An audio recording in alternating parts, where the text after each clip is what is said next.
Vamos dar início a mais um evento nosso aqui, realizado pela Comissão de Direito Digital, da OAB aqui de Campinas. Hoje nós temos a parceria aqui com a Comissão do Direito da Criança e do Adolescente, que é a presidente doutora Eliette Alves. Temos aqui a presença também do nosso vice-presidente, doutor Rodrigo Canguçu de Almeida, doutora Ana Cristina Olivari, que é a secretária da comissão. Sempre agradecendo a presença de todos. Agradeço também a presença da Isadora Diniz, que apareceu ali agora para mim, que é a comentarista de hoje, ela que vai fazer a gentileza de ler o chat aqui das perguntas, né, dos nossos participantes, para a doutora Alessandra, e a doutora Alessandra Borelli, que é a nossa convidada de hoje para fazer uma palestra sobre o papel da família e da escola na educação digital de crianças e adolescentes. A doutora Alessandra, conversei com ela por telefone, por WhatsApp, por e-mail, e ela gentilmente aceitou, assim, de plano. Nós tivemos que adiar algumas vezes, né, doutora Alessandra, porque nós tínhamos marcado para o mês passado, depois teve um evento da OAB que nós precisamos adiar para hoje, mas a doutora Alessandra sempre gentilmente aceitou o nosso convite para poder participar e trocar todo o seu conhecimento conosco aqui sobre essa questão tão importante que é o papel da família e da escola na educação digital de nossas crianças e adolescentes. Eu vou pedir para a doutora Ana Cristina fazer uma breve leitura do currículo da doutora Alessandra, porque o currículo da doutora Alessandra é extensíssimo. A doutora Alessandra é super... ela tem um currículo brilhante, é uma pessoa que eu admiro bastante, ela é da Opsi Bloom Academy, então o currículo dela é extenso, mas a Ana Cristina vai fazer a leitura aqui de um breve mini-bio, né, Ana Cristina? Só para fazer uma apresentação para todos aí, da doutora Alessandra Borelli. Por favor, Ana. Boa tarde a todos. A doutora Alessandra Borelli é advogada, dedicada às áreas de direito digital e proteção de dados. Ela é sócia e CEO da Opsi Bloom Academy, professora convidada dos cursos de proteção de dados e direito digital do INSPER, FAP e EBRAD, com especialização em tecnologias e metodologias inovadoras aplicadas à educação corporativa pela FGV São Paulo. Possui Executive Program in Digital Transformation pelo MIT, palestrante no Brasil, com participação em eventos internacionais. Ela é autora de diversos livros, artigos e cartilhas relacionados ao tema de educação, direito digital, LGPD, sendo também consultora familiar e escolar. Seja muito bem-vinda, doutora Alessandra, e muito obrigada pelo dia de hoje. Obrigado, Ana. O nosso evento, muitos aqui já conhecem, né? A doutora Alessandra faz a apresentação dela, a exposição, depois eu e a doutora Eliette vamos fazer algumas colocações, umas breves colocações, e os demais participantes fazem seus questionamentos pelo chat, que a doutora Isadora depois transmite aqui para nós, faz a leitura para nós, e a doutora Alessandra, na medida do possível, esclarece todas as dúvidas que surgirem aí, os questionamentos que surgirem. Então, eu só peço para que todos mantenham seus microfones desligados, enquanto a doutora Alessandra faz a apresentação, para que não haja nenhuma interrupção e nenhum transtorno aí no meio da fala da doutora Alessandra. Obrigado de antemão, doutora Alessandra, mais uma vez, por ter aceitado o nosso convite para poder estar aqui conosco hoje. A palavra é toda sua. ou como prefere falar o doutor Renato, né, Opsi Bloom, né, a plataforma é sua, né? É verdade. Bom, em primeiro lugar, eu que agradeço demais aqui pelo convite e por todas as palavras, por todo o carinho, acolhimento. É uma honra enorme estar aqui entre profissionais tão dedicados e também respeitados, e que se preocupam com o tema educação, voltado principalmente para esse público mais vulnerável, que são as nossas crianças e adolescentes. Acho que esse trabalho, ele é mais do que necessário, e eu me sinto realmente um tanto aliviada e muito contente, com o coração bem aquecido quando eu vejo que essa é uma preocupação para além do que eu faço aqui, e eu fico muito contente com isso, e com a oportunidade de dividir com vocês. Eu tirei aqui a apresentação para a gente não ficar engessado, mas em algum momento pode ser que eu abra para compartilhar aqui algumas informações, mas até para que a nossa conversa ela flua de uma maneira mais tranquila e mais espontânea, porque eu me vejo aqui entre vários especialistas, então acho que um diálogo pode ser até mais producente do que eu simplesmente compartilhar as minhas informações e os meus slides. E a própria interação, naturalmente, de quem está nos assistindo, para sentir sempre a vontade para perguntar, que eu acho que isso que é muito importante.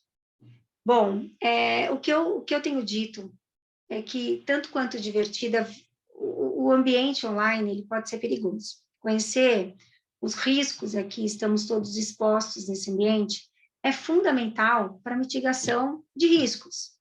As nossas crianças, elas são indiscutivelmente muito habilidosas com os aparatos tecnológicos, muito habilidosos com tudo que a tecnologia oferece. Mas, assim como o próprio Estatuto da Criança os classifica, são seres em condição peculiar de desenvolvimento, e, portanto, absolutamente desprovidos de discernimento, absolutamente desprovidos da noção do que vários dos comportamentos, sejam na condição passiva, na condição ativa, pode desencadear. Então, são inúmeras as dúvidas, e eu me solidarizo com todos os pais, até porque eu também sou mãe, com todas as preocupações e até ignorâncias em relação ao tema. Puxa, qual a idade certa para o primeiro celular? Quando que eu posso deixar o meu filho navegar na web? Como ensinar o meu filho a não interagir com estranhos no universo digital? Como ajudá-los a compreender os limites da sua liberdade de expressão?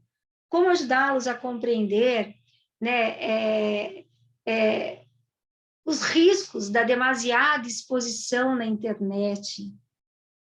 Como ajudá-los a entender que na internet qualquer um pode se fazer por qualquer um?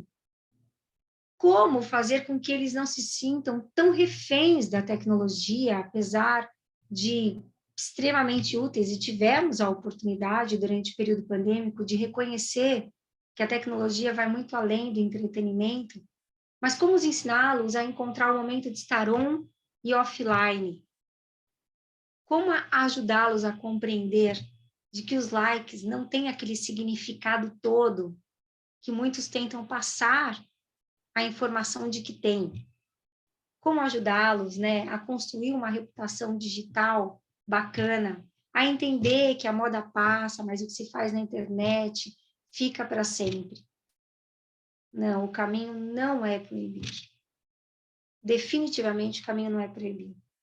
Temos que estimular nas nossas crianças um posicionamento mais proativo, mais empático.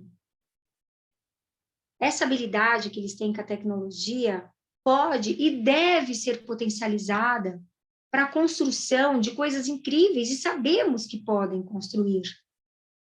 Crianças estão sendo premiadas pela criação de aplicativos extremamente relevantes. Um garoto construiu um aplicativo para ajudar a irmã que é surda. Um outro garoto desenvolveu um aplicativo, garoto de 12 anos, durante o período pandêmico, para ajudar os idosos a se vacinarem. Criam jogos, criam aplicativos que realmente são úteis para a sociedade de uma forma geral. Mas eles precisam de direcionamento. Direcionamento porque sozinhos eles não sabem direcionar esse potencial.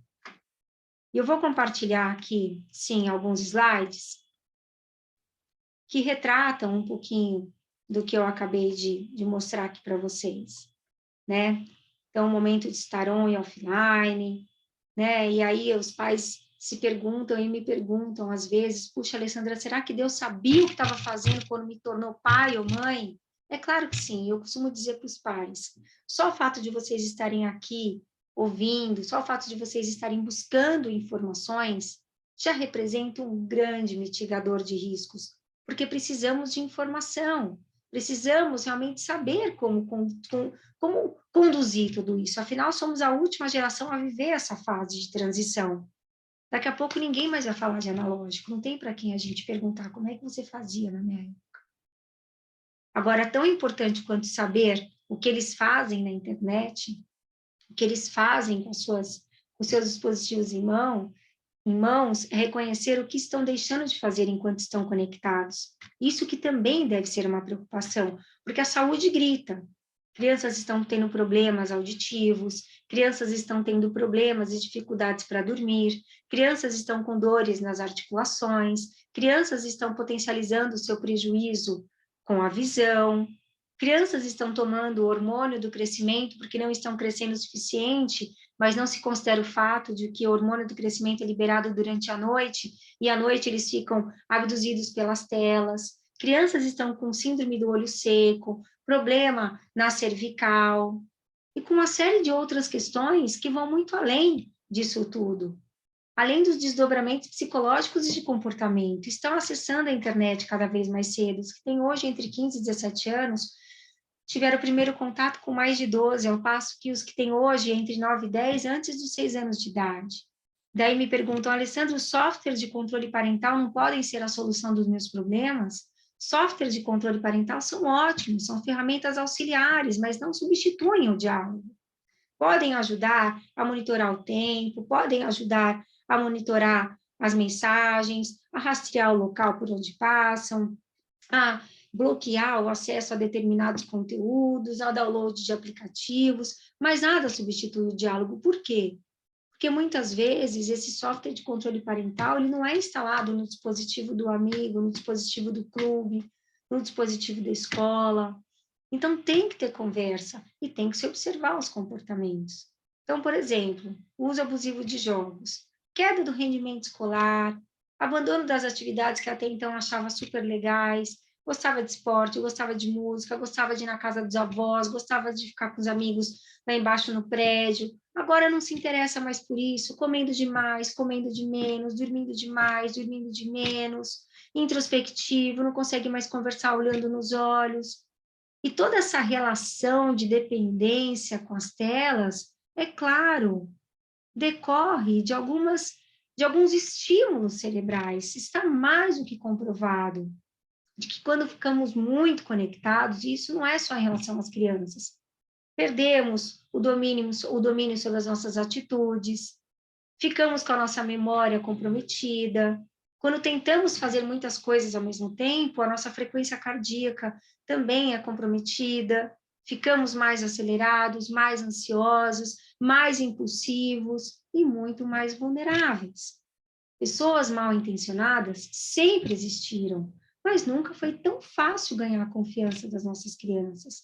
Nunca foi tão fácil conseguir estabelecer uma relação de confiança e próxima das nossas crianças. E muitas vezes se valendo de informações subsidiadas pelas próprias crianças ou pelos familiares, compartilhando nas redes sociais. Eles se fazem passar por influenciadores, jogadores de futebol, por músicos, por artistas, tudo para ganhar a confiança das nossas crianças. E nesse processo de cada vez mais conectados, além de ficarmos mais vulneráveis a sermos vítimas de crimes ilícitos cibernéticos, também, muitas vezes, extrapolamos o nosso direito à liberdade de expressão. E sabemos que isso não está restrito às crianças. E como é que faz? Como é que a gente pode ter a expectativa de que as nossas crianças tenham um bom comportamento digital, quando muitas vezes os adultos que os cercam não têm? E aí, quando não somos vítimas, são infratores. Então, o adolescente troca nudes com o rapaz e ele divulga as fotos nas redes sociais. O adolescente de 12 anos foi vítima de caso de cyberbullying, de 15 anos também. Polícia identifica adolescente que postou comentários ofensivos. Pai é condenado a indenizar mulher por ofensas no Facebook. Pais são condenados a indenizar fotos constrangedoras publicadas por filho em rede social. E vocês, os senhores, muito melhor do que eu, sabem disso, que é uma situação extremamente constrangedora. Sobretudo quando a criança sequer tem idade para estar usando aquela rede social. O juiz pergunta, o que seu filho estava fazendo numa rede social com 11 anos de idade, com 12 anos, quando a idade mínima estabelecida são 13 anos? E o senhor não orientou o seu filho? Então, isso tem sido muito comum, tenho acompanhado muitos casos, mas muitos casos mesmo, de pais e de escolas. Tenho feito a mediação de conflitos em escolas, tendo o objetivo aí de evitar a judicialização, e é muito comum as crianças falarem, era só brincadeira, eu não sabia, isso para o direito é irrelevante. Não sabe brincar, não sabe utilizar um dispositivo, volta para o parquinho, fala para o seu pai, para sua mãe, eu falo para as crianças, diga para o seu pai, para sua mãe, te dá um telefone que só faz receber ligação, porque para ter um smartphone, uma ferramenta tão poderosa como essa, tem que ter maturidade, tem que respeitar a classificação indicativa. Se existe uma classificação indicativa, é porque existe uma razão. 20% das crianças, em uma pesquisa realizada, concordariam em se encontrar pessoalmente com alguém que conheceu pela internet. Estamos falando aqui de pré-adolescentes, ou seja, de crianças menores de 12 anos. 33% mudam a sua atividade online quando sabem que os pais estão vigiando. 83% das crianças entre 8 e 12 anos já estão super ativas nas redes sociais. 23% apagam o histórico do navegador, quase 50% admitiram que escondem dos pais atividades que fazem online. Não se trata de esconder e não se trata de vigiar, se trata de orientar e de dizer que para ter um smartphone tem que ter responsabilidade. E nós estamos falando só da responsabilidade legal, mas a responsabilidade moral. Cyberbullying é um assunto que não se esgota. Só nesse mês eu soube de 4 casos de suicídio. Um deles no primeiro ano da faculdade, de uma grande universidade aqui de São Paulo. E os pais me mandando mensagem, Alessandra, até quando vamos ter que conversar com isso? Eles estavam na faculdade. Como que o menino de 18 anos se viu obrigado a se jogar de uma ponte por não aguentar o cyberbullying das colegas? O que é isso? É o que eu falo para os meus filhos e falo nas minhas palestras. Não por medo de ser responsabilizado legalmente, mas por empatia. Você não precisa ter afinidade com todo mundo, mas respeitar é uma condição inegociável. Não faça aos outros o que você não gostaria de que fizessem a você ou quem você ama. Simples assim. É inconcebível. Agora, Alessandra, como é que a gente vai falar de tolerância, de empatia, de respeito ao próximo, com tudo que a gente tem visto? Eu não vou nem mencionar o que a gente tem observado nesse período eleitoral. É muito difícil. Eu digo aqui como mãe, como educadora e como advogada, que não está fácil para ninguém. Mas se cada um se posicionar e fizer a sua parte, sendo firme em relação aos valores, em relação à segurança, em relação à saúde, a tríade inegociável do sucesso e da família. Sim, nós precisamos conhecer os influenciadores, os novos amigos virtuais dos nossos filhos. Que tipo de gente você está trazendo para dentro da sua casa? Sim, porque eles estão dentro da nossa casa. Ensinam a colar a boca com super bonder, a jogar álcool no corpo, fogo e pular na água, a fazer jogo do desmaio, a fazer desafio de camisinha, aspirar canela. O que é isso? Você receberia uma pessoa como essa dentro da sua casa? Então, não. Eu sei, filho, que você não faria isso. Eu sei que você não seria sem noção o bastante para repetir o que esse garoto está fazendo. Mais audiência você der para ele, mais ele vai fazer e ele vai encontrar alguma criança totalmente desprovida de discernimento que vai tentar fazer e vai se matar. E filho, vem cá, eu vou te mostrar. Não faltam casos para ilustrar o que eu estou te dizendo. Olha aqui. Entra lá no site do Instituto de Me Cuida, um instituto que foi fundado por um pai que perdeu o filho aos 15 anos de idade, fazendo o desafio do desmaio. Ele criou esse instituto para levar a conscientização. É desafio do desodorante. Não faltam casos para ilustrar. Então, nós não podemos aceitar que esse tipo de gente entre na nossa casa. E aí eu costumo indicar para os pais. Mãe, advogada, né? Não poderia ter feito diferente. Quando os meus filhos tiveram o primeiro celular, tiveram que assinar um contrato aqui em casa. Mereço ter o meu próprio celular, por quê? Porque eu sou obediente, sou responsável, que eu me comprometo a fazer as minhas lições, que eu leio os livros que a escola recomenda, tomo banho, escovo os dentes sem me pedir, você aproveita e coloca um monte de coisa, né? Porque a chance de furar é enorme. Aí você pega e confisca o celular. Nunca utilizo o celular durante as refeições, sigo todas as regras no uso da internet, não baixo aplicativos não indicados para minha faixa etária, me comprometo a conversar com as pessoas olhando nos olhos, a não ridicularizar ninguém, a jamais aceitar convites de encontros com amigos virtuais sem a presença de um adulto. Por pior que seja a verdade a situação, sempre recorrerei aos meus pais, a um adulto da minha confiança, somente a utilizar conteúdos encontrados na internet citando o nome e autoria, pedir aos meus pais que comprem as licenças de programas que desejo usar, e por aí vai. Tem que fazer um acordo. Hoje esse acordo é aqui, amanhã é na escola e depois é na vida. Aqui, se você vacilar, eu confisco o celular. Na escola, você pode tomar um 0. Na escola, você pode ser suspenso. Na vida, você pode ser preso. Na vida, você pode ser processado. É assim que funciona. Aí, Alessandra, eu vou falar sobre pornografia infantil com os meus filhos, vou falar sobre pedofilia, vou falar sobre sequestro. Aí, meu filho tem só 9 anos. Você deu um celular para ele?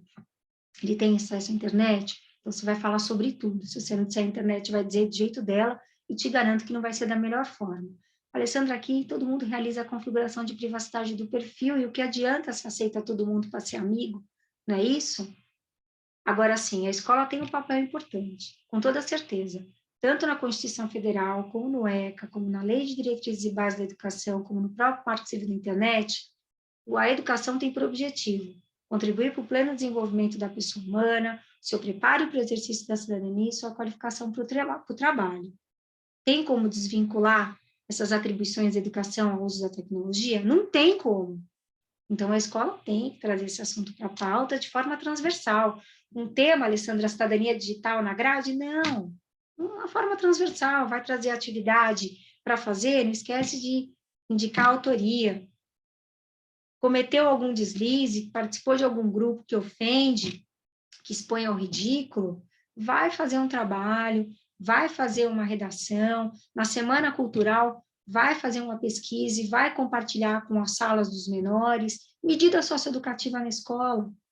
O que o juiz da vara da infância e da juventude faria, faz na escola, claro que tomando cuidado para não expor a criança a uma situação ridícula, mas com o objetivo, assim como da vara da infância e da juventude, de fazer com que haja conscientização, no sentido de exercitar o pensamento crítico. Então, os pais têm um papel, lógico, aos pais cumpre o dever de criar e dirigir a educação dos filhos, e aos filhos lhe prestar obediência.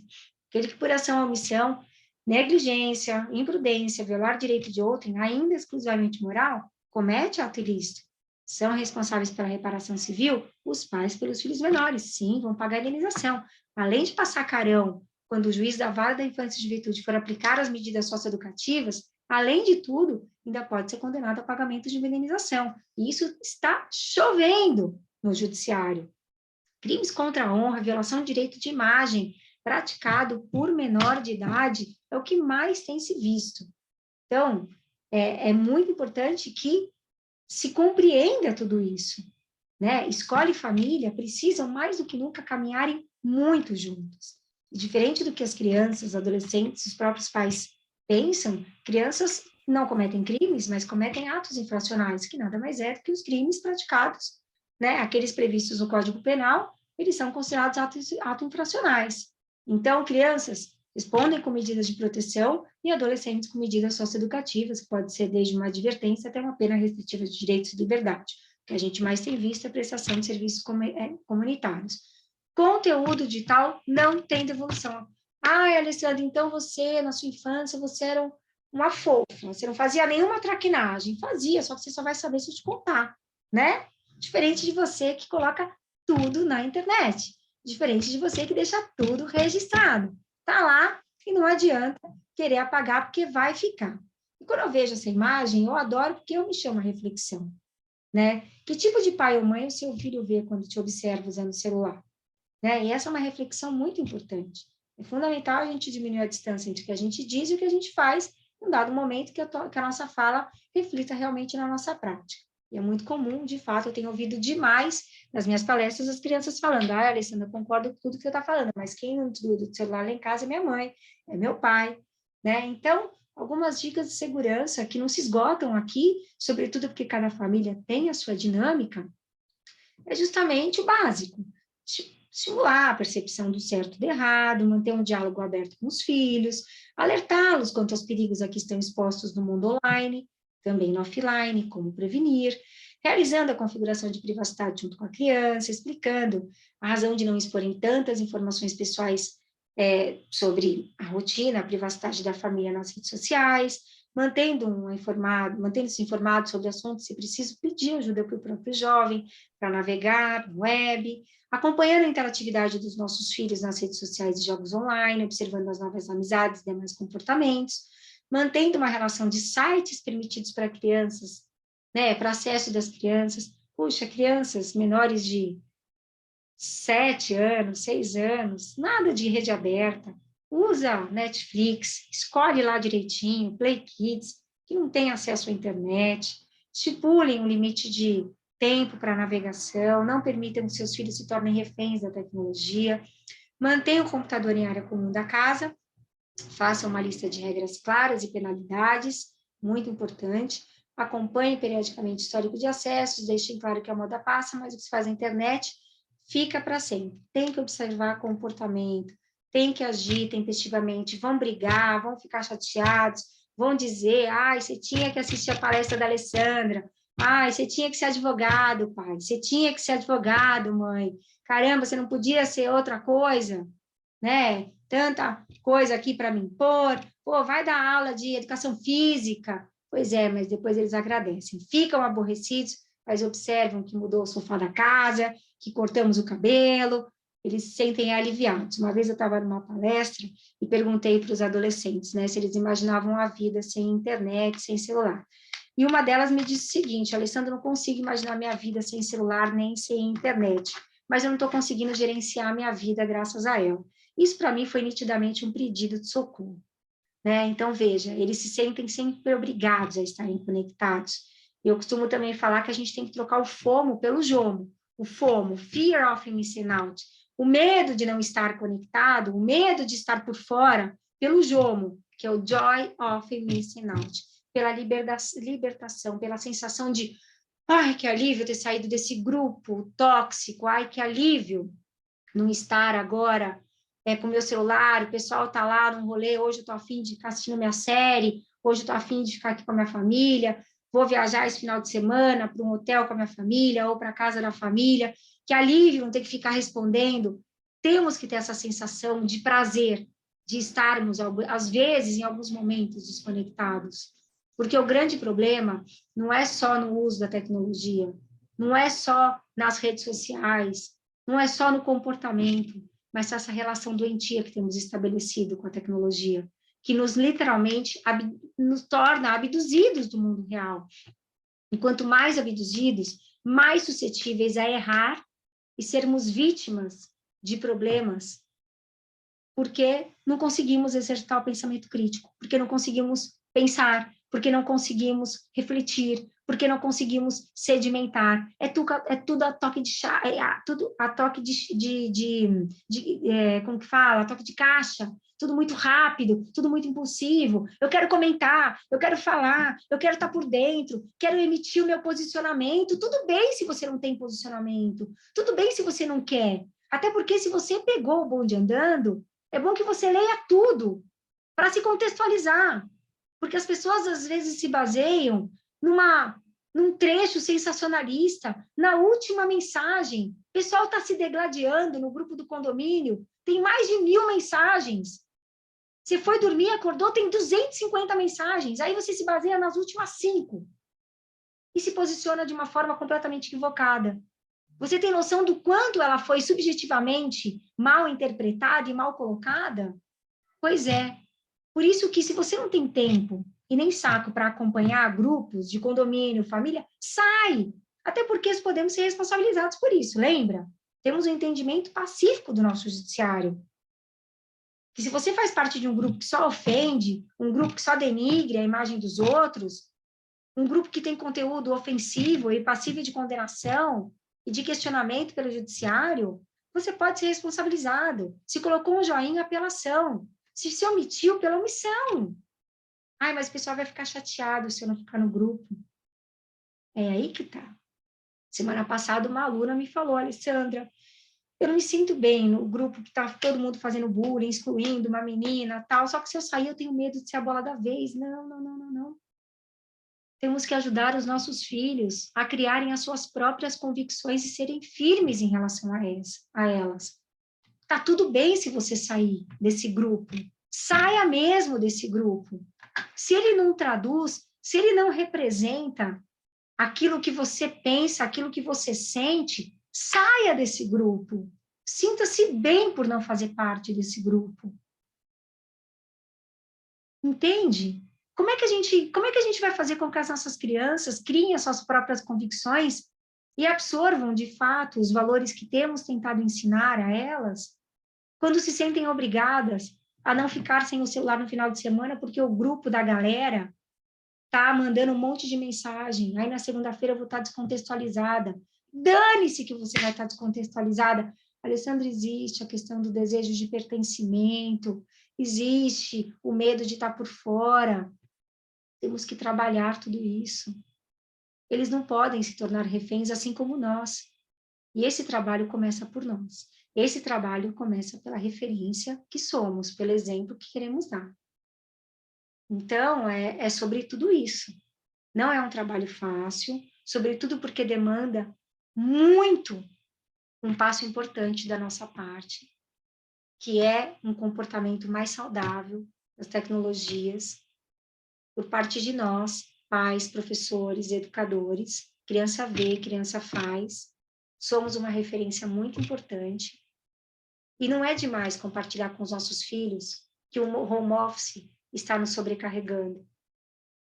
Não pensem vocês, filhos queridos, que eu gosto de ficar até 8, 9 da noite respondendo mensagem. Deixa eu contar para vocês uma coisa. Quando a mamãe e o papai trabalhavam e a internet não era tão intensa e tão presente na minha vida, às 6, 7 horas da noite acabava. Você sabia, filho, filha, que na França é proibido responder mensagem de trabalho fora do horário de expediente? E sabe por quê, filho, filha? Porque as pessoas estão ficando doentes. Então, filho, filha, com os meus funcionários eu estou tentando fazer diferente. São coisas que a gente precisa realmente contar, compartilhar. São muitos os estudos que mostram que estamos ficando doentes. Tem uma pesquisadora do MIT, a Sherry Turkle, tem um TEDx dela muito legal, que eu indico, que se chama Alone Together. Ela tem um livro sobre isso. Juntos e distantes, né? Então, já vou ver aqui a pergunta, Ana Cristina. Ela diz que estamos chegando num tempo em que o ideal seria a gente parar com essa brincadeira e começar de novo. Porque não estamos usando a tecnologia que veio para nos servir. Estamos nos tornando muito reféns e marionetes na mão dela. Temos que inverter esse jogo. Peraí. Eu digo o momento que você entra na minha vida e o momento que você para. Eu te digo o momento que você vai comigo viajar e o momento que você fica. Eu não posso ter essa relação de dependência. Não é por acaso esses memes que a gente vê de gente com a coleira, de gente com cabresto. Essa é uma triste realidade. Onde já se viu uma área no Hospital das Clínicas de dependentes digitais, as pessoas sendo internadas por isso? Alessandra, você odeia as novas tecnologias? Eu amo as novas tecnologias, adoro. Só que eu digo o momento que ela cabe e o momento que ela não cabe. Eu tenho que dizer o momento de estar ponto com e ponto fora. É isso, é sobre isso. Né? Deixa eu ver aqui as perguntas que nós temos. Doutora Alessandra, se quiser, as perguntas depois a Isadora ela vai fazer a leitura. Depois que a senhora... A não ser que você queira já... Não, acho que eu já posso. Posso. Vamos aqui falando já, a gente vai conversando. Qual a opinião doutora, sobre o uso pelos pais de software, apps espiões para monitorar mensagens, ligações celulares e tablets dos filhos. Bom, muito legal essa pergunta, o Rodrigo que mandou aqui. Os softwares de controle parental, como eu estava dizendo, são ferramentas auxiliares muito legais. Eu já... legais mesmo, legais de bacana e legais sob o aspecto legal, tá? Porque muitas pessoas falam de privacidade para crianças e a gente está falando aqui de responsabilidade legal. Se eu sou legalmente responsável por você, eu tenho que saber o que você faz, sobretudo porque se você fizer uma bobagem na internet, eu que vou pagar essa conta na dor e no amor, porque eu vou sofrer, vou ficar muito triste, né? E na dor, porque eu vou ter que pagar uma indenização. Então, aqui em casa, por exemplo, durante muito tempo, eu monitorava. E eu costumo brincar que do 0 ao 7 a gente faz por eles, do 7 aos 13 a gente faz com eles, e depois disso a gente reza para que eles tenham aprendido tudo que a gente ensinou, observando mudança de comportamento e sempre atento a tudo. Né? Surgiu um caso, deixa eu contar aqui para vocês, gente. Fiquei sabendo de um garoto que compartilhou foto indevida, o pai foi processado, não falta caso para você trazer o assunto para a pauta. Melhor ainda se você estiver na estrada com a família e a internet não estiver funcionando. É hora de você mandar ver e contar todos os causos que você sabe. Pode até inventar alguns, tá? Mas não conta para eles. Mas é isso, você pode, na verdade, não inventar, você pode parafrasear alguns. Porque se você... É muito grande a chance de você estar parafraseando alguma coisa que de fato existe, tá? Mas é isso, né? Somos advogados aqui e temos que ter criatividade. Ou vocês acham que os nossos pais também não tinham? Mas, enfim. Então, o software de controle parental, até uns 10, 11 anos, ele funciona muito bem. Né? Depois disso, às vezes até antes, dependendo da criança, eles conseguem desinstalar, tal. Mas é importante ser franco, né? Então, assim, vamos lá, tem alguns casos aqui para contar para vocês. Primeiro, uma mãe descobriu que a filha estava desencadeando um processo de anorexia graças ao software de controle parental. Porque ela viu que a menina estava emagrecendo muito e foi dar uma olhada lá nos relatórios e viu que a menina estava acompanhando algumas influenciadoras que estavam instigando a prática de comportamentos anoréxicos. Outro pai descobriu que o filho estava comprando anabolizante, uma outra mãe descobriu que a filha estava comprando um remédio tarja preta para emagrecer. Então, veja, ajuda. Um outro pai descobriu que o filho de 8 anos estava muito curioso em relação a sexo. E aí, o que fez? Brigou com a criança, chegou detonando? Não. Ele conseguiu esse subsídio para estabelecer um diálogo, né? Conseguiu essa dica para trazer esse assunto para perto, para observar, para conversar. Legal, o software foi bacana. Então, dia desse eu estava dando uma palestra para pais e conversando sobre essa questão. Eu criei uma metodologia, na verdade, eu criei um negócio muito bacana, uma planilha, depois eu compartilho com vocês, que se chama Model Digital Family. É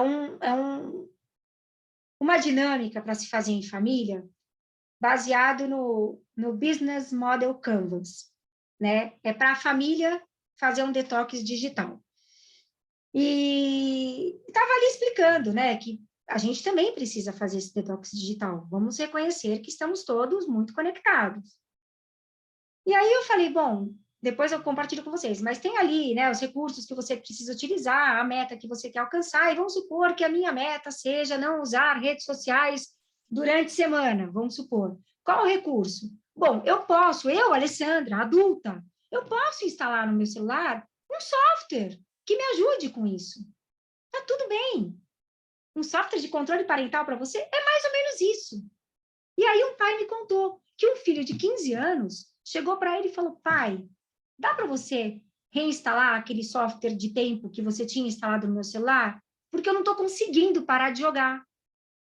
E eu preciso dessa força. Entende? O termo não é espião. O termo não é vigiar. Semana passada eu dei uma palestra numa escola e a mãe falou, Alessandra, eu estou dando um celular para minha filha de 13 anos. Você acha que eu devo colocar o software de controle parental? Eu devolvi a pergunta para ela, vai te deixar mais segura? É o que você quer? Senta com a sua filha, instala o software e diga para ela, estou colocando isso aqui para te ajudar. Eu sei o quanto é difícil. Eu, como adulta, tenho dificuldade aqui numa série de coisas. E como eu estou te entregando uma ferramenta poderosíssima, que te dá um canal de comunicação com o mundo e acesso à informação de tudo quanto é tipo, eu vou instalar isso aqui. Até que você se sinta mais segura para ter isso aqui com mais tranquilidade, sabendo que não vai acontecer nada, sabendo que não vai cometer nenhum crime e não vai ser vítima de nada. É sobre isso. Sabe, não é estar me vigiando. Não, é outra pegada. E é por isso que eu falo que essas coisas se estabelecem com o tempo. Eu brinco com as mães, ficou sossegadona até os 17, chegou a viagem de formatura do 3º ano, bateu o desespero. Tem que construir. É um processo. Sempre é um jeito, sempre é um jeito. Qual o segredo? Amor e atitude. Lógico. Alessandra, não fiz nada, agora 17 bateu o desespero. Tá bom, vamos correr atrás. Mas teria sido muito mais fácil se você tivesse construído isso aos poucos. E nós não estamos falando só de tecnologia. Tecnologia é só mais um lugar. Sabe, se seu filho entende que tem que falar com as pessoas com jeito, que não pode sair por aí tirando foto, sabe? Sair por aí falando sua vida. Ah, eu moro na rua tal, estudo no colégio tal. Você não faz isso falando. Por que você escreve? Você pegaria um álbum de fotografia das suas férias e mostraria para um mendigo na esquina? Oi, quer ver meu álbum de fotos das férias? Tem umas fotos minhas lindas aqui de roupa de piscina. Ai, Alessandra, claro que não. Pois é. Você põe nas redes sociais, é ele muito mais. Entende? São essas reflexões que a gente precisa fazer, né? Qual é o entendimento da doutora sobre o papel atual da escola? Qual assiste passivamente esses grupos de ocorrência de cyberbullying no âmbito da responsabilidade civil? Bom, em primeiro lugar, hoje a responsabilidade da escola ultrapassa os seus domínios físicos. Óbvio. Existe aí um nexo de causalidade. As crianças se conheceram na escola. Estão se ofendendo durante as férias, de final de semana, à noite, e fora da escola. Peraí, se conheceram por força da relação estabelecida na escola? Existe aí um nexo de causalidade. A escola vai resolver o problema? Pode ser que não, sobretudo porque os crimes contra a honra que estão relacionados ao cyberbullying são crimes de ação penal privada, certo? A vítima que tem que se posicionar se dizendo ofendida. Mas a escola, óbvio que tem um papel super importante.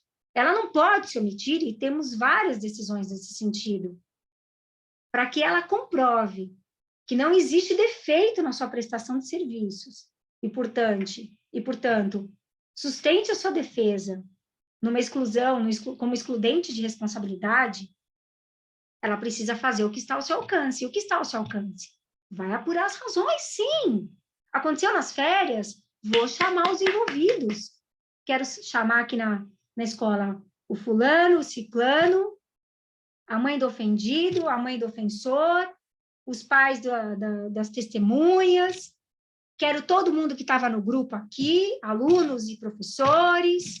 Quero todo mundo aqui. Sobretudo porque aonde que esse prejuízo reverbera? No ambiente escolar. Criança fica com o rendimento da escola ruim, fica prostrada, não quer mais ir para a escola. Aí a escola adota as medidas disciplinares que entender cabíveis, sim, faz tudo o que está ao alcance dela. Tem que fazer tudo, inclusive tem que estabelecer isso no seu regimento escolar. E aí, se as famílias entenderem por bem ingressar com a ação, fica a critério de cada um. Mas o importante, pensando no papel da educação, contribuir para o pleno desenvolvimento, exercício da cidadania, preparar para o mercado de trabalho, tudo isso guarda relação. Então, eu tenho que fazer os meus alunos saírem aqui dessa escola, não só aptos em matemática, português, ciência, biologia e química, mas seres humanos. Tenho que ensinar os meus alunos, eu não quero ser lembrada lá na frente como a melhor professora de matemática, mas também como alguém que me ajudou a ser gente, que me ensinou a ter empatia, a fazer a diferença, porque senão aquele seu aluno, nota 1000, entra para a faculdade de medicina, se forma e faz como um jovem médico fez outro dia, e pegou o prontuário de uma paciente humilde escreveu lá, mostrou que ela disse, ao invés de pneumonia, pneumonia. O que adianta ser um bom aluno, entrar numa faculdade pública de medicina e ser uma pessoa sem noção como essa? Né? Então, a escola tem, sim, um papel importante e pode ser responsabilizada civilmente por defeito na sua prestação de serviços, se ela se omitir. Ela pode não conseguir resolver completamente, sobretudo porque demanda o envolvimento das famílias e, a depender da situação, o Ministério Público, o Conselho Tutelar e até o próprio Juizado da Infância e Juventude. Importante realmente a escola orientar, educar, mas muitas vezes precisa ser dos pais. Porém, será que forem orientados, sabe orientar, a escola orienta os pais? Com toda certeza, por isso que eu disse ali. É muito comum as escolas fazerem um trabalho nota 1000 e chega em casa o discurso é outro. Quando me contratam para fazer palestra para os alunos, primeira coisa que eu falo para a escola, tem que conversar com os pais. Os pais têm que saber que a escola está fazendo a parte dela.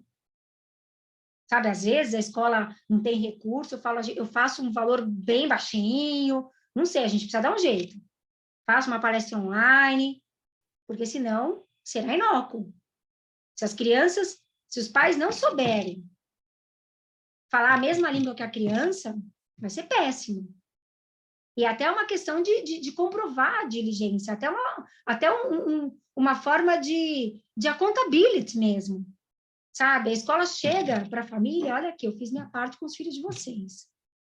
Agora eu quero falar para vocês o seguinte, liberdade de expressão é isso, o bullying aqui não vai ser tolerado, dá problema na justiça, para vocês e para os filhos, é assim, assim, assim, e começa pela maneira como vocês se posicionam no grupo de WhatsApp de mães, que dá vergonha, às vezes é pior do que os grupos de alunos, e papapá, papá, papá, papá, papá, papá, fala. Deu problema? A escola mostrou. Até porque se a escola for chamada ali, se a escola eventualmente for chamada por um processo e chegar lá para o juiz e falar, olha, excelência, fiz minha parte. Eu fiz palestra com os alunos, eu chamei os alunos envolvidos aqui, eu apliquei uma medida socioeducativa, eu suspendi, pedi para fazer palestra para os menores, eu chamei os pais, eu acionei o Conselho Tutelar, fiz até palestra para os pais. O que eu podia fazer, excelência, eu fiz. O juiz vai virar para a escola e vai falar, ok, pode sair do polo passivo da ação, que o meu problema aqui agora é com os pais. Mais alguma pergunta? Eu acho que no chat, por enquanto, não tem, doutora Alessandra, mas, sem sombra de dúvida, uma palestra excelente que a senhora colocou de uma forma brilhante, como sempre, né? Eu já acompanho você em diversos eventos aí em São Paulo e tenho uma grande admiração por você justamente por essa sua forma de refletir, de fazer com que todos nós possamos refletir, né, sobre todos esses assuntos. E que é um assunto tão, assim, delicado, né, Alessandra, porque a formação, não a formação moral, porque isso nós já temos, né, e a gente consegue transmitir aquilo que nós já temos, né, formação ética, moral e assim por diante, mas essa questão do uso, né, do uso consciente e o uso correto da tecnologia, né, aquele uso moderado em que a criança não fique isolada do seu grupo, porque hoje o que a gente vê, o que a gente observa nas escolas, muitas vezes é que os meus filhos, eu tenho um filho de 11 e um de 7, os meus filhos não têm celular, mas esse de 11 anos, os amigos da escola, praticamente todos levam celular para a escola. E um dia desses eu fui buscá-lo na escola e ele entrou chateado no carro e tal. Eu peguei, já percebi, né, que ele estava chateado, falei, filho, aconteceu alguma coisa? Está tudo bem? O que aconteceu? Ele, não, pai, eu estou chateado, papai, eu estou não sei o quê, papai, mas o que aconteceu? Na hora do intervalo, estava chovendo, alguma coisa nesse sentido, e todos os amigos, ou foi um intervalo, ou uma aula que não teve, eles fizeram alguma recreação, alguma coisa, todos os amigos ficaram, praticamente todos os amigos ficaram com os celulares nas mãos e ele não tinha celular. Ele estava sem e ele ficou isolado, né? Ele ficou ali sem. Aí eu fiz uma reclamação na escola, falei, olha, isso não pode acontecer. Vocês têm que ter outras atividades e outras formas de agir numa situação como essa, né? E a escola fez, realmente a escola foi bem receptiva e fez várias outras adaptações ali que conseguiu. Mas são situações do dia a dia que a gente vivencia com os nossos filhos, né?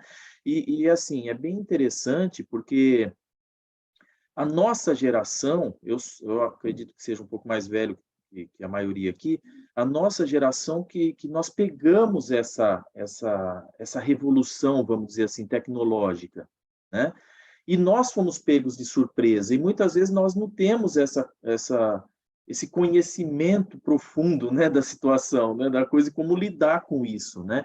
É diferente da época dos nossos pais, né, que a minha mãe chegava para a minha irmã, por exemplo, e falava, filha, vamos, vem aqui, vou te ajudar a pregar um botão, sei lá, fazer um bolo, fazer alguma coisa assim. Os pais de hoje têm que ensinar para uma filha e para um filho não tirar nudes e expor na internet, na rede, né? Então, são situações aí que nós vivenciamos. Filho não vem com manual de instrução, né?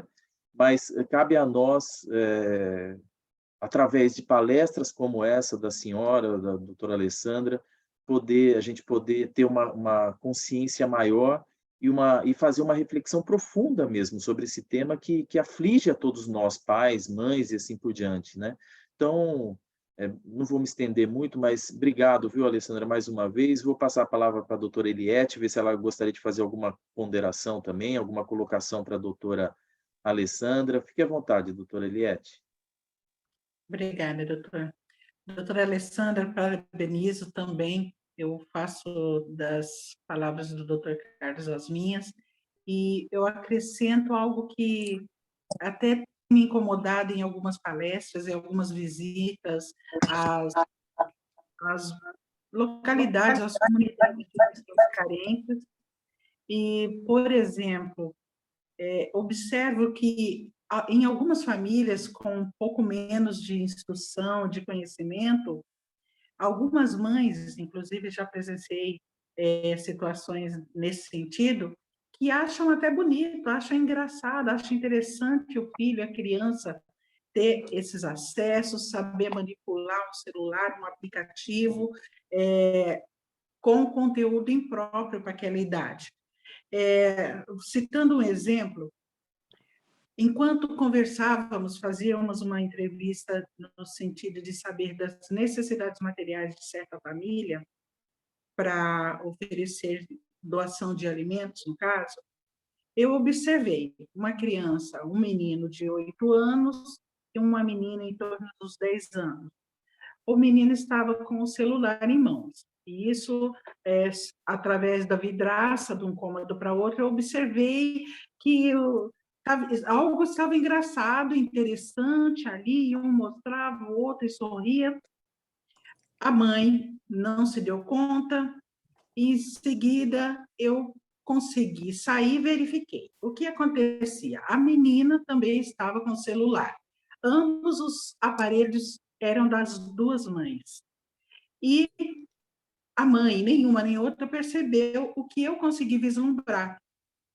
O garoto fazia convite, embora ele mais novo que a menina, fazia convite para assistir um vídeo de pornografia. Ele tinha simplesmente baixado, achado lá na internet. E, como eu observei, eu senti ali, eu vou esperar o momento oportuno, e alertei, falei com a outra pessoa que eu tinha mais intimidade, a primeira mãe, e falei, dá uma checadinha se está acontecendo alguma coisa diferente. Não falei direto. Aí ela pegou o celular, constatou e voltou e sorriu. Ah, essas crianças não têm jeito. Já falei para não pegar meu celular. E ficou nisso.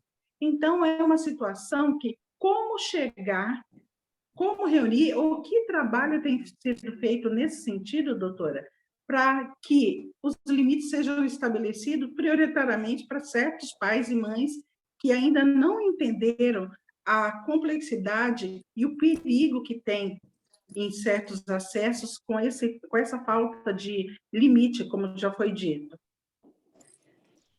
Bom, é muito bem lembrado e observado, doutora Eliette, porque, de fato, não por mal, né? Eu tenho até muito cuidado quando nós nos referimos a essas mães mais que se sentem mais à vontade, que ficam mais tranquilas, vamos dizer assim, diante dos seus filhos e muitas vezes achando até engraçadinhas certas coisas, né? São pessoas desprovidas de informações, né? Desprovidas de noção, da noção dos riscos a que esses filhos estão expostos, né? Não só com relação ao seu desenvolvimento, a partir do momento que acessa esse tipo de conteúdo que sabemos, não de hoje, é inadequado para o seu desenvolvimento em todos os sentidos, mas, sobretudo, a partir da vulnerabilidade a que fica exposto, né? Então, da mesma forma, conhecemos muitos pais que acham fofos filhinhos, filhas pequenas de 6, 5 anos fazerem vídeos sensualizando no TikTok, por exemplo, né? E aí o que acontece? Não conhecem, né? E talvez não tenham noção, ou acreditam, isso comigo nunca vai acontecer.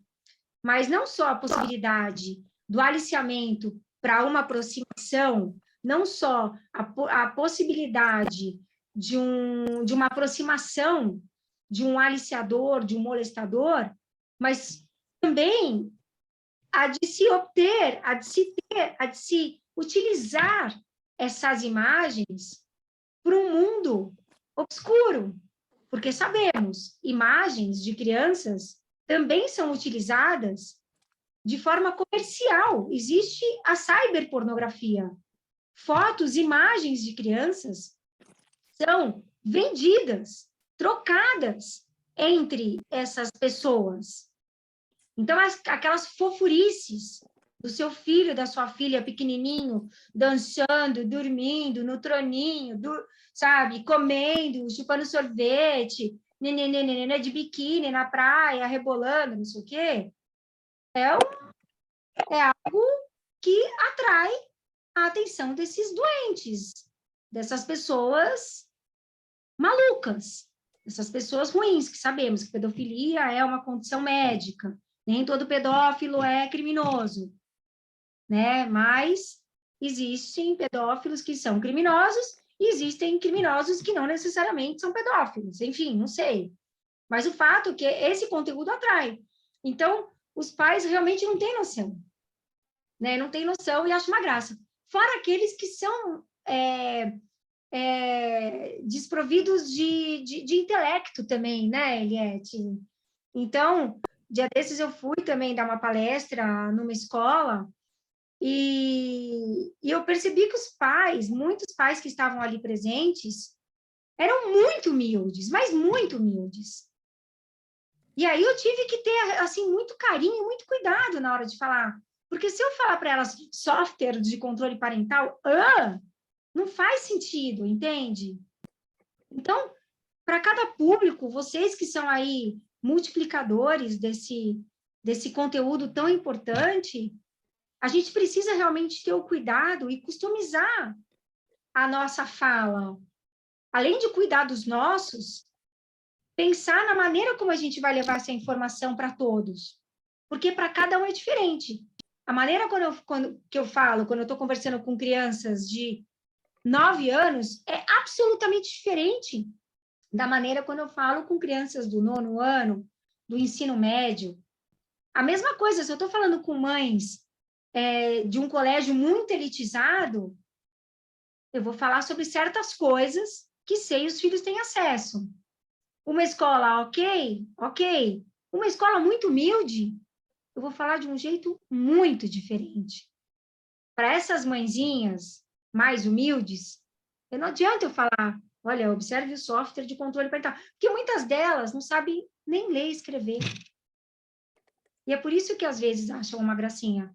Agora é triste quando uma mãe culta, quando uma mãe com formação, né, ela também fecha os olhos para isso, mas é também porque não tem informação, é também porque não tem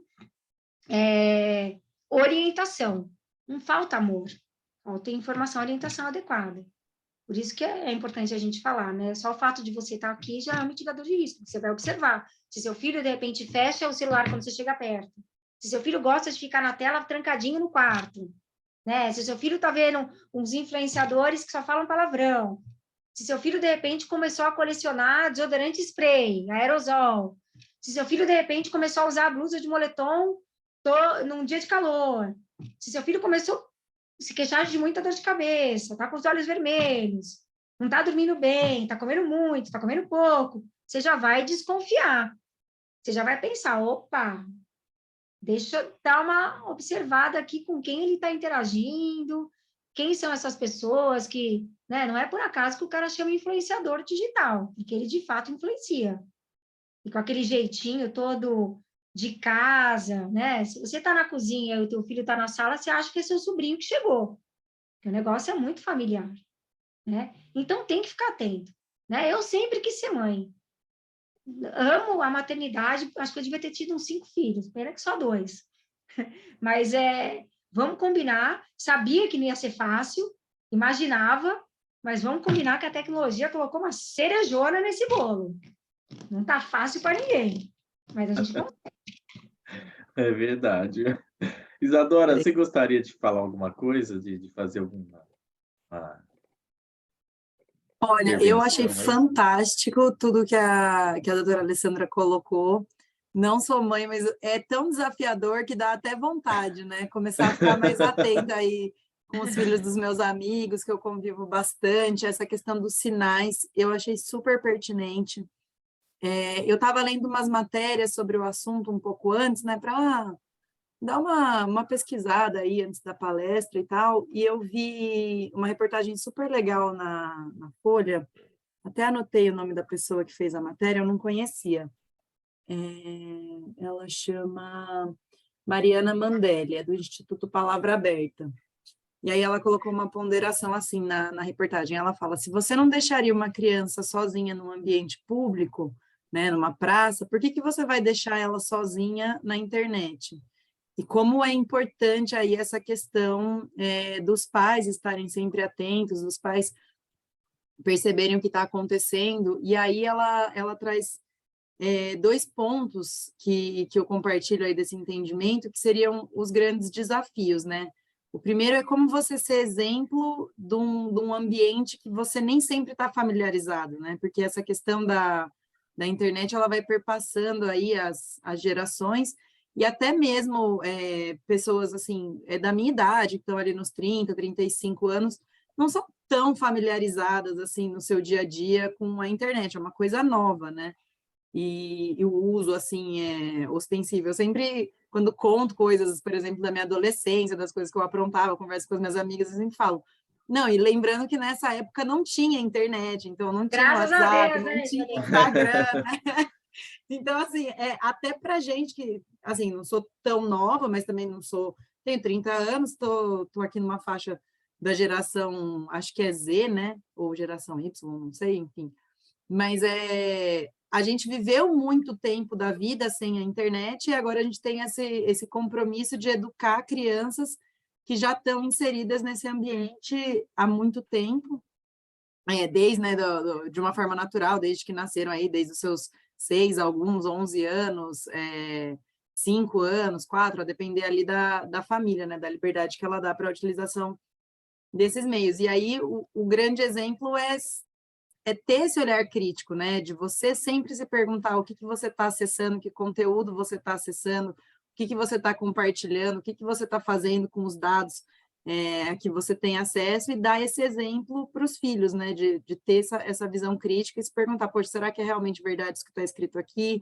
Será que realmente faz sentido eu mandar esses dados, eu pagar esse boleto?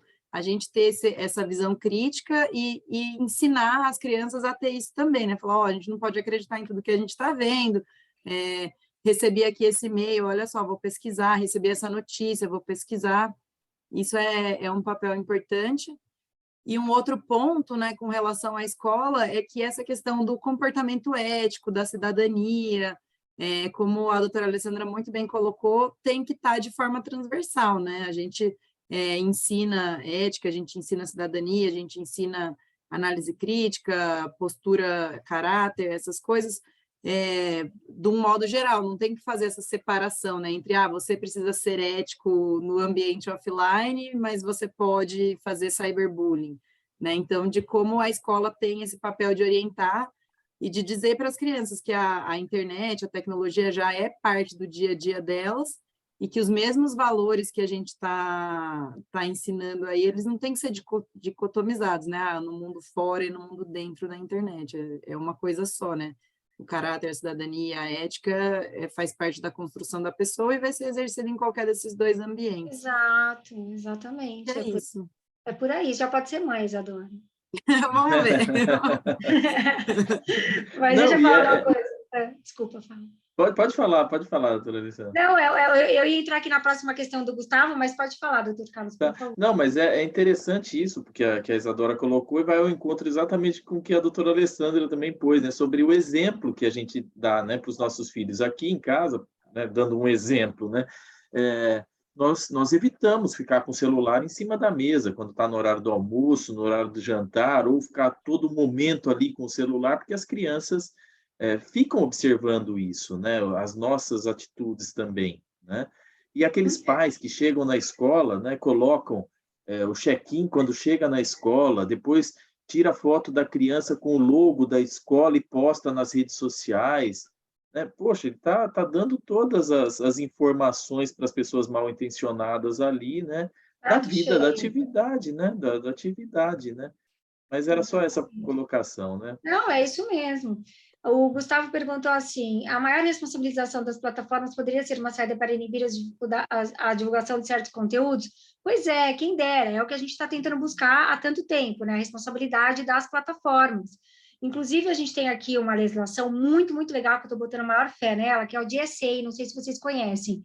O DSA e o DMA. O DSA é Digital Service Act, e o DSA é o seguinte, pessoal, o DSA, ele tem por objetivo, justamente, é uma legislação europeia, tá? Assim como a regulamentação europeia, o GDPR, para a proteção de dados, teve um impacto muito forte aqui no Brasil e nos empurrou para agilizar a LGPD, eu tenho expectativa de que tanto o DSA, que é o Digital Service Act, quanto o DMA, que é o Regulamento de Mercados Digitais, contribua para a criação de um mercado único digital mais seguro, mais aberto, protegendo os direitos fundamentais na utilização desses serviços, né? Então, ele foi proposto pela Comissão Europeia, o Digital Service Act, em dezembro, e é parte de um processo maior de regulação no ambiente digital, que ocorre desde 2010. Esse cenário, a União Europeia, ela vem desenhando uma série de novas regulações no contexto da agenda digital da Europa, para discussão e debate público com sua efetiva aprovação.